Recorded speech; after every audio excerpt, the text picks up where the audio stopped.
Soccer Saturday over, Vin. How we feeling after 2 games today? High scoring first game. Yeah. Sweaty second game. Let's go over the first sweaty. game. That was an interesting commercial. Anyway, first game, a lot of goals, but still somehow boring. Still very, very boring. It was very interesting. Now, interestingly, it ended up being 5-2, correct? Yes, 5-2 Liverpool over West Ham. We needed that win, though. We needed that win. Spurs definitely needed that win. But interestingly, when you look at it, I feel like it didn't tell the whole story of the game. Because we were talking, at one point it was 3-2, and West Ham really looked like they were going to score that second. They scored that second, different game. Yeah. Then Liverpool's only up 1, but once they got that fourth, I was like, it's over. Yeah. It's over for them. And the entire game, Liverpool was on attack, but it also seemed like they were playing sloppy throughout the game. It seemed like every time Liverpool had an opportunity, they kind of cashed in. So they had those 5 opportunities, and they cashed in on pretty much every single one. Had to score 5-2, but it was sloppy play from Liverpool. West Ham, if they were like an inch better, it could have been a completely different game. 100%. They lacked finishing.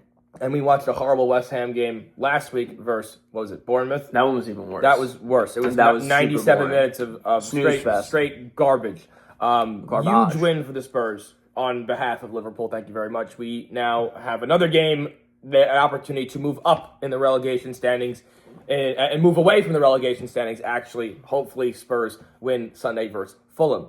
Now let's go over to your Napoli game. Yeah. We missed the first 2 minutes. We did. So we were having technical difficulties. Shout out to Andrew pulling out the iPad. The iPad. We were watching it on that. We missed the first goal. We did see it on, recap or whatever. Mm-hmm. Crazy goal. I mean, that was the longest header goal I've ever seen. And it was just kind of floating in the air. You're like, is it? It was like he was playing volleyball. Like they go like this, but he was just like, boop. And Holland going in. Hoyland.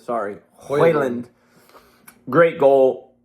Other than that, sloppy game, poor play. Sloppy game from the champions, as they like to say. Yeah, condescendingly call Napoli the champions. They are, but sloppy game. Didn't like the way they played. Didn't capitalize on most of the opportunities.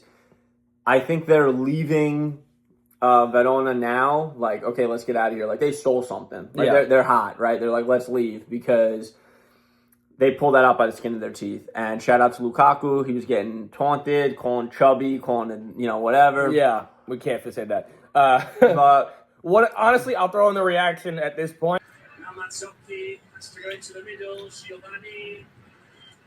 Yeah! Lukaku! I said it! Lukaku, baby! Lukaku! Let's go! But that was one of the coolest reactions I've ever seen. From us?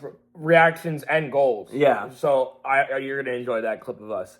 But overall, that was an insane last minute because you and I were both like, it's over. Like, we're done. I had given up. I started munching on some popcorn. Shout out Angela for the popcorn. But yeah, overall, Napoli escapes 100% with 3 points and moves into 1 point for moving into what, second place? I think depending on what AC Milan does tomorrow, they should win. They got Cremonese, but you never know. And thankfully, Napoli's getting back some of their bigger players soon. Scott McTominay's coming back. Kevin De Bruyne's coming back. Frank Anguissa.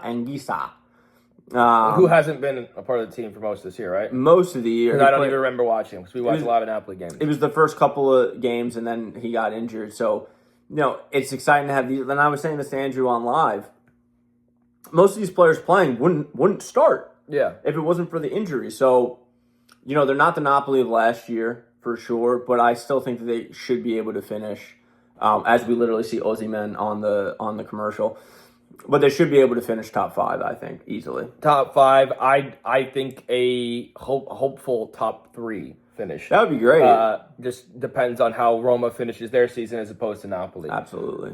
It'll be an interesting Serie A end of the season. You can only pray for an Inter collapse, just like they did in the Champions League versus Bodo Glimt, who is a team that we could watch, as we discussed in an earlier video. I love the name. Their stadium is awesome too. Yeah. Andrew had a very hot take that all Italian stadiums look like prisons. They all kind of look like prisons. You don't see luxury. You see. And the thing is, if I go to a game, I'm not going for luxury. I'm going to watch the team. So as long as I'm getting a beverage, not an adult beverage, like a soda or something, and some Shirley Temple, if you will, or some sort of I know I'm an American, a hot dog at a baseball game, something like that. As long as I'm getting that beforehand, I'm good. Yeah. I don't need luxury. You never see them eating. Like when we watch. I don't think they're allowed to eat. I don't in think the they stands. eat. I think they're only allowed to have like a water or a beer at their seat. I don't think they're allowed. I haven't even seen a beer. It might just not be allowed in the stands. Because I know that they allow people into the stadium earlier so that they can eat prior in like the fan sections beforehand. Oh, I didn't know that. And I think it's an easier for like the stewards to keep the area clean, which is an interesting, maybe American sports should kind of move towards that to keep the stadium a little bit cleaner and hence save on the costs. And also just less rowdy. Less rowdy fans. Well, they stopped at even Yankee games and stuff. Like I think all Major League Baseball, seventh inning, they cut off all alcohol. All alcohol, yeah. And I think that's a decent thing to do to preserve people's safeties. 100%. But overall, solid Soccer Saturday. As always. We love it. We'll be back soon with more Soccer Saturdays, and we hope to see you there. Peace.